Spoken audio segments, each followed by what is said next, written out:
Hi everyone, I'm meteorologist Valerie Mills with a check on the tropics, where overall things have started to quiet down on us. We were watching a little system off the southeast coast, did not see that develop, and you can still see that drier air, all that Saharan dust as it drifts into parts of the Caribbean. We have had quite a bit of that around the Sunshine State, and that's reduced our air quality just a bit, but most of the heavier dust now just to the south of Florida. But as we zoom out, look at all of this drier air as it gets pushed off the coast of Africa. This Saharan air layer about 50% drier than the typical tropical air mass that we would like to see for hurricanes as they're moving across these areas. These more humid, moist air masses, they fuel those storms. This drier air really shuts off the activity. So we're not expecting too much out into the open Atlantic here over the next week or so. But this time of year, we typically see most of our named storms develop closer to home. So where we watch through the month of July, up and down the East Coast and into the Gulf of Mexico. These are our most common formation zones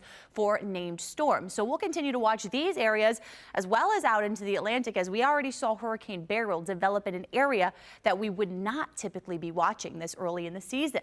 But as we check on our wind shear, that was one of the big factors that kind of tore apart this wave that was just sitting off the coast of Georgia and the Carolinas. You can see all of those stronger winds kind of whipping just off the east coast of the country. So that should keep things quiet for this area. We also have that subtropical ridge. You can see it spinning pretty big out there in the Atlantic. So we do have some wind shear a little bit closer to home through parts of the Caribbean as well. And that is another deterrent for hurricanes as they encounter some of that stronger wind shear. Not very favorable. So all those combined to what's going to be a quiet stretch in the week ahead. We'll continue to watch all of that Saharan dust for southern parts of the Atlantic basin, and the ridge of high pressure is going to dominate in the Atlantic. We'll continue to update you if any waves do potentially develop, but we expect a quiet week ahead for the tropics.